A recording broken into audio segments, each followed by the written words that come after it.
Do you have any advice on how to deal with Zoom fatigue? So many online meetings and even connecting socially via video chat has left me feeling drained.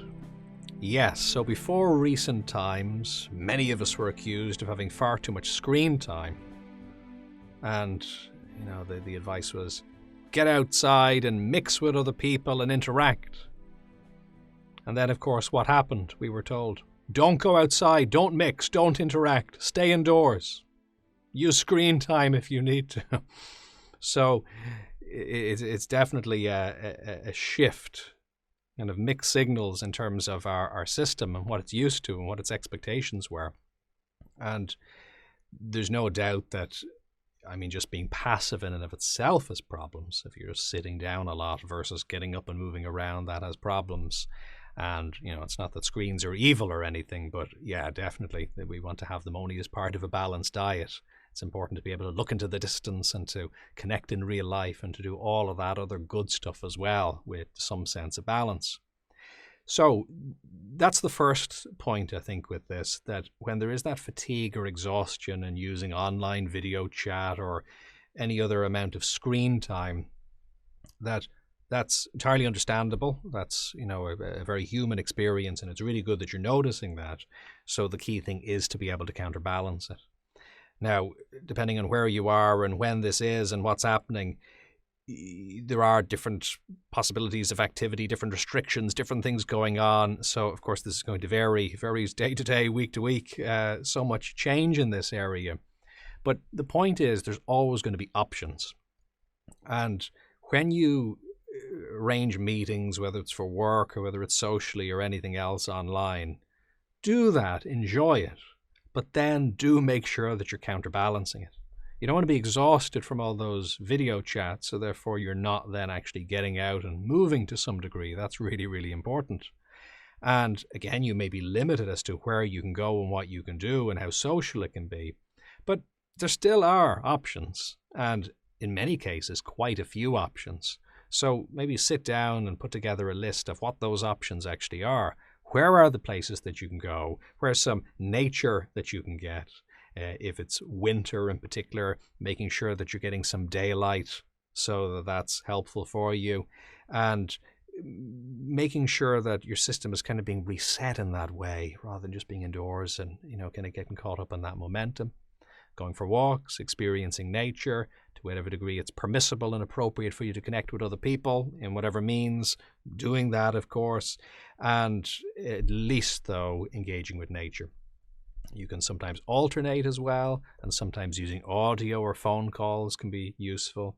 Having a phone call while walking, that can be nice as well. Another nice way to connect with a person, but also move at the same time, that can feel valuable. So if you're trying to offset it in that way, using whatever options are available, that's good. I think that's the kind of thing that we want, and it's going to make a lot of difference. It's the kind of thing that even a little improvement here can make actually quite a significant amount of difference. Now, one other thing which we sometimes forget about, because I think that first point is a bit more obvious, it's important to remind ourselves of it, but I think we get the essence of balancing it. It's just about actually doing it. But the other thing we sometimes forget about, and I think this often happens because many of us have been thrust into online communication, particularly via things like video or whatever else, is that if you are doing this quite a bit, there's a real question of ergonomics that comes with it. So it's exactly the same as if you once a month need to sit down, on the sofa, leaning on the coffee table and write maybe a list for 10 minutes. That doesn't really matter. It's not going to be too significant. However, if you're working from home and you were trying to lean over the coffee table and actually do a day's work from there, that is not going to work. The strain that's going to be there in your body, just mindset-wise, mood-wise, it isn't going to work at all. And it's going to absolutely pay to get a proper setup where it doesn't have to be fancy or expensive, but it's just more about literally the physicality of what position you're sitting in, eye contact, screens straight in front of you, all of the other good advice which you can find lots of online about good posture, and making sure hands are in the right position, you're looking forward, etc. Massive Because if you think about how many minutes or hours there are in the day, you know, a little bit of tension is adding up over that period of time, and that makes a massive difference. So I think we kind of get that to some degree when it comes to furniture and setup and things like that too. But remember, from an audio-visual standpoint as well, if you're doing a good bit of online communication, it's worth making sure that you're set up with your camera and your microphone, your speakers, your earphones, or whatever you're using. It's worth putting a little bit of time into that. And this doesn't tend to involve expensive equipment as much. It tends to more just involve making sure that things are actually set up and optimized well. So if you're leaning over as you're trying to make eye contact, if you're trying to hold a device while communicating, sometimes the webcams and laptops can be kind of at weird angles, or one of the huge issues is your microphone, of course, is important for the other person, but being able to listen and speak comfortably. And it's a little bit like the patronizing, we can say, examples, kind of stereotypes of, you know, you see like an older person in a film or a cartoon using a telephone and like hello, and they're shouting at it and holding it the wrong distance from them, etc. Now again, patronizing, I'm sure not true of any of my viewers who are a little bit older in age, not the case in real life, but you know the stereotype. Well, the funny thing is, I think many of us are like that with video chat. You know, we're roaring at the thing and we're straining to hear because the volume isn't right, etc. So I'm not saying you can perfectly get this adjusted, because of course it does take two to tango. You do kind of need the other person to some degree have their setup sorted.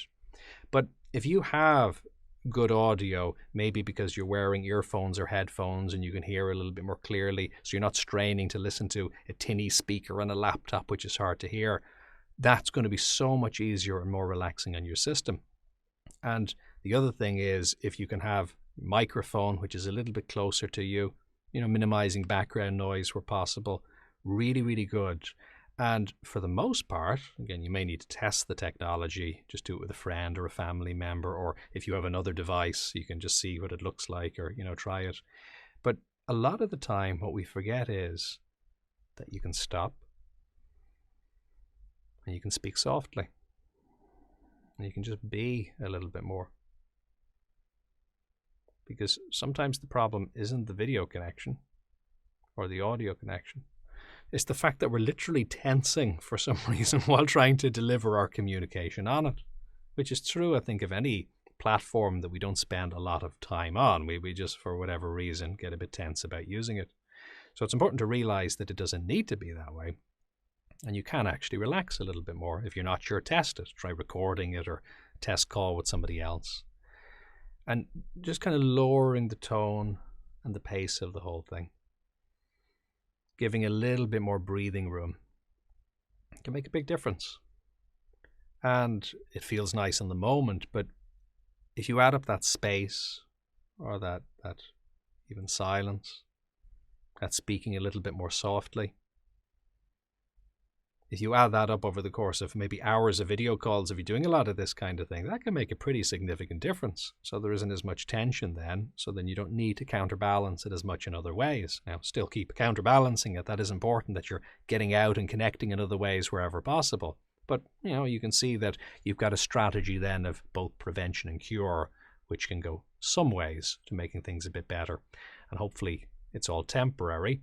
Hopefully in the not so distant future, we're in a situation where we're actually getting the best of both. You know, we've got that in-person connection when it's helpful and when that's the right thing to do and when that's what you want, when it's fulfilling. But also, you've got the convenience of that online communication in those moments where that's the best way to do things. I was at a meeting today which was 15 minutes long. 15 minutes, so good meeting. Previously, that would have taken me a half a day to drive to, travel to, park, arrange time off work, attend, and then do all the same coming back again, a half day. Instead, immediately in 15 minutes, perfect, you know, really, really good. Would I want to do all communication that way? No, I would not. But for certain things, that can be really useful. So hopefully a little ways down the road, we'll be in a situation where we've stretched a bit. We're a little bit more comfortable with the technology. It's more like picking up the phone.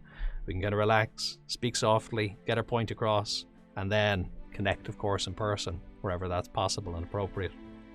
If you found this valuable, do like, subscribe, and share. And what's your experience? Do you have any questions or topic suggestions?